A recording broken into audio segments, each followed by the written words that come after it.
Assalamualaikum warahmatullahi wabarakatuh. Saya Dwiana Saputri dengan NIM 22 2018 212. Di sini saya akan melaksanakan UTS tanya jawab soal. Soal yang pertama, jelaskan pengertian dari khutbah.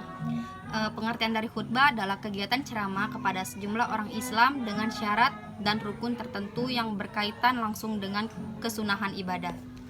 Soal yang kedua, jelaskan fungsi dari khutbah Jumat. Fungsi dari khutbah Jumat atau melaksanakan sholat Jumat adalah hukumnya wajib bagi laki-laki karena menggantikan sholat zuhur. Soal yang ketiga, sebutkan syarat-syarat khutbah. Syarat khutbah yang pertama, khutbah terdiri daripada dua khutbah ketika ia mampu dan kedua khutbah dipisah dengan duduk. Yang kedua, khutbah dilakukan kemudian salat. Yang ketiga, rukun khutbah diucapkan dengan bahasa Arab. Yang keempat, berurutan dalam mengerjakan rukun khutbah. Yang kelima, yang mendengarkan rukun khutbah adalah 40 orang.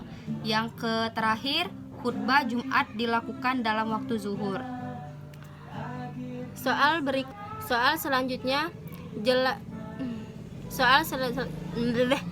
Soal selanjutnya, sebutkan rukun-rukun khutbah. Rukun khutbah yang pertama, mengucapkan pujian kepada Allah Subhanahu wa taala. Yang kedua, membaca sholawat atas Rasulullah Shallallahu alaihi wasallam. Yang ketiga, mengucapkan 2 kalimat syahadat. Yang keempat, berwasiat. Yang kelima, membaca ayat Al-Qur'an.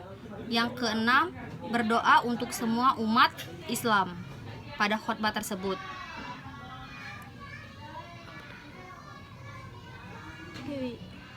Sebutkan jenis khutbah. Yang pertama khutbah Jumat, yang kedua khutbah Idul Fitri, yang ketiga khutbah Idul Adha, yang keempat khutbah istisqa, yang terakhir khutbah pernikahan.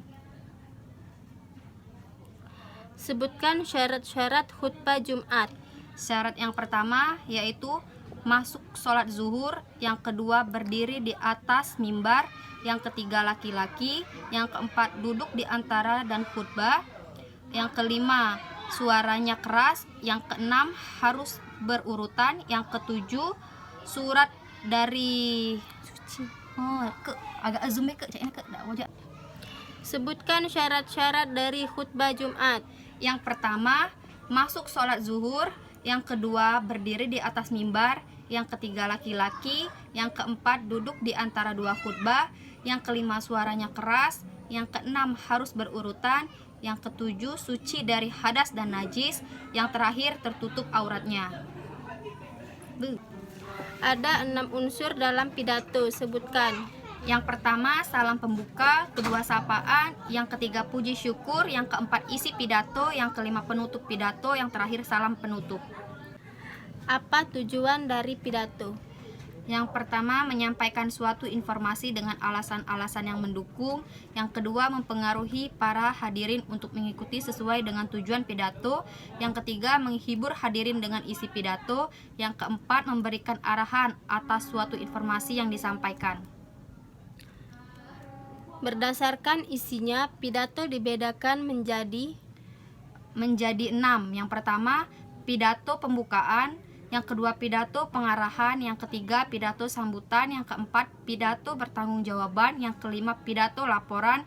Dan yang keenam, pidato peresmian. Sebutkan teknik yang digunakan dalam berpidato. Tekniknya yang pertama, teknik menghafal. Yang kedua, teknik naskah. Yang ketiga, teknik serta-merta. Yang keempat, teknik catatan kecil.